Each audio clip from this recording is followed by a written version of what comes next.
शाहजहां को अपने पिता जहांगीर की तरह मूड स्विंग्स नहीं होते थे वो और अपनी शराब के पूरे भंडार को चंबल नदी में उड़ेल दिया। इनायत खान लिखते हैं पहले बुरहानपुर में, वहीं पर शाहजहां ने अब्दुल करीम और मुकम्मद खां को इस मकबरे को बनवाने की जिम्मेदारी। कैसे हैं दोस्तों, बादशाह शाहजहां बहुत लंबे नहीं थे, लेकिन वो गठीले बदन और चौड़े कंधों के मालिक थे। शहजादे होने तक उन्होंने अपने पिता जहांगीर और दादा अकबर की तरह सिर्फ मूछें रखी, लेकिन जब वो बादशाह बने तो उन्होंने दाढ़ी रखना शुरू कर दिया।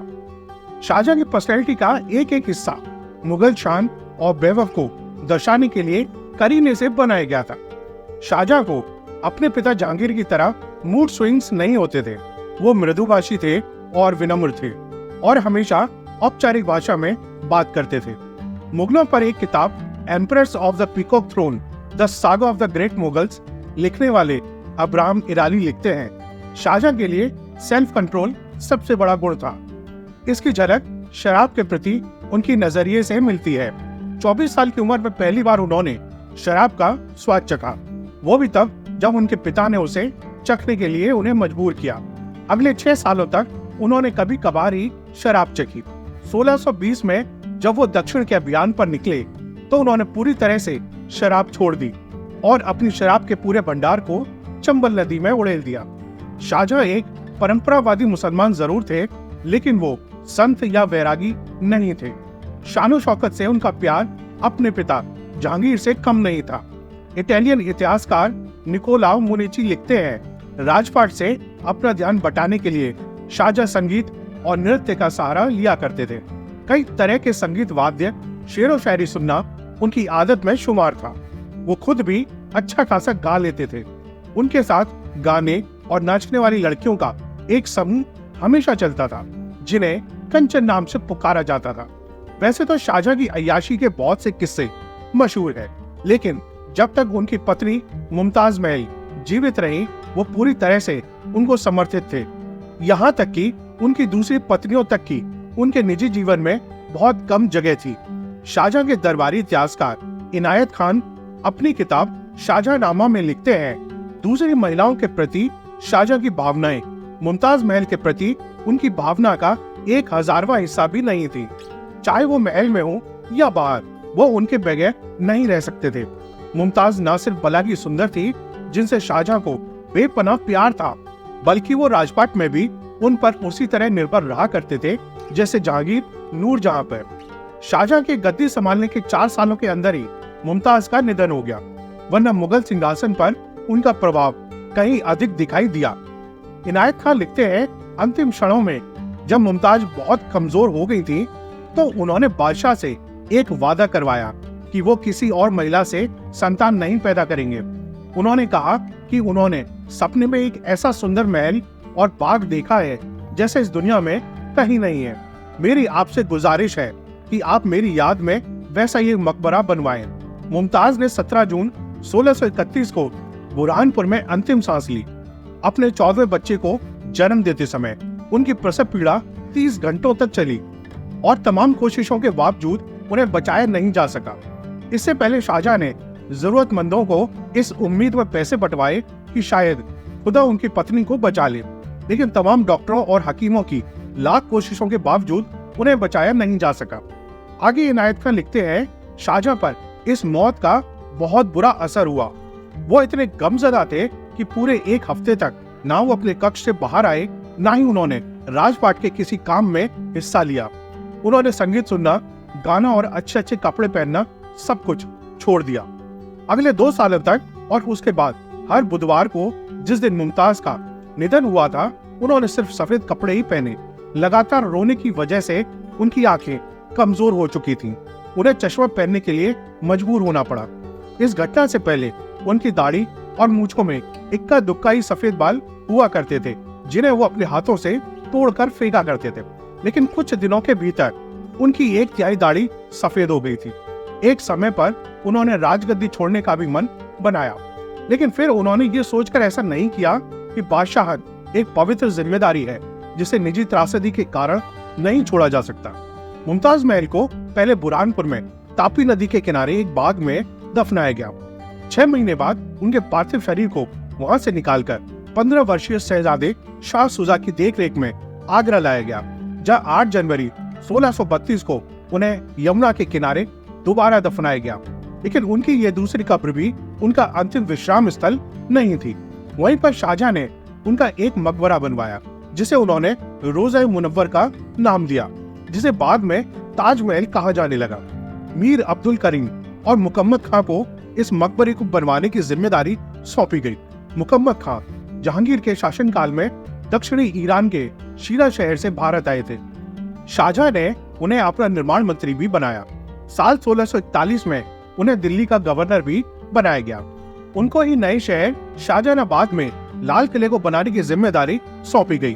ताजमहल को 1560 के दशक में दिल्ली में बने हुमायूं के मकबरे की तर्ज पर बनाया गया था।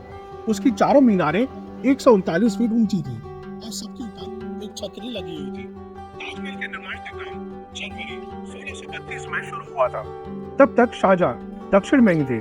उस समय भारत यात्रा पर आए पीटर मंडी ने अपनी किताब travels of Peter Mandi Europe and Asia में लिखा, सबसे पहले उस इलाके को साफ कर सारी जमीन को बराबर किया गया। उसके बाद हजारों मजदूरों ने दिन रात काम कर भवन की गहरी नींद खो दी।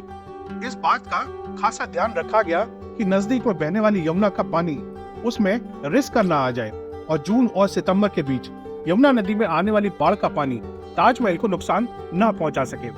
इसके बाद पहले 970 फीट लंबा और 364 फीट चौड़ा चबूतरा बनाया गया, जिस पर फिर मकबरा बनाया गया। भवन में लगने वाले संगमरमर 200 मील दूर मकराने से लाया गया। एक पुर्तगाली ट्रैवलर सेबेस्टियो मनेरी ने लिखा, ताजमहल में इस्तेमाल किए गए संगमरमर के कुछ टुकड़े इतने बड़े थे कि उन्हें बैलों और लंबी सींगों वाली भैंसों ने अपना बहुत पसीना बहाकर आगरा तक पहुंचाया था। उन्हें खासतौर से बनी बैलगाड़ियों में लाया गया था, जिसे 25 से 30 मवेशी खींचते थे।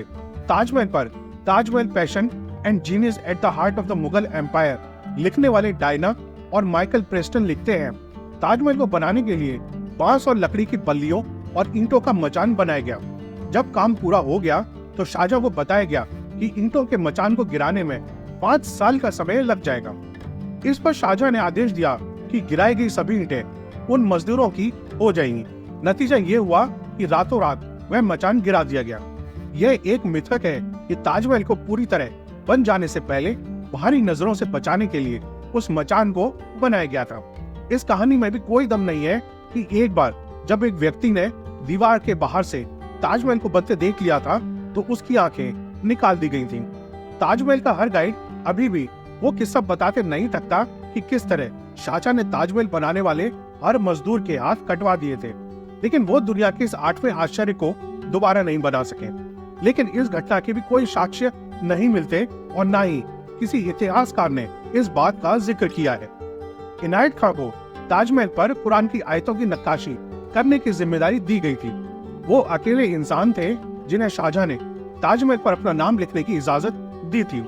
कुरान की आयतों के अलावा ताजमहल में फूलों की नक्काशी इतनी जबरदस्त थी कि 2 शताब्दी बाद एक रूसी लेखिका ने लिखा, ताजमहल की दीवारों पर बनाए गए कुछ फूल इतने असली दिखते थे कि हाथ अपने आप उन्हें छूने के लिए आगे बढ़ जाते थे कि वह असली तो नहीं है।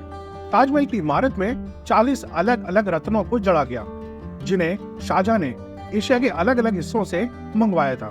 डायना और माइकल प्रेस्टन लिखते हैं, हरे रंग के पत्थर जेड को सिल्क रूट से खासकर चीन से लाया गया। नीले रंग के पत्थर लापीज लसूली को अफगानिस्तान की खानों से मंगवाया गया था।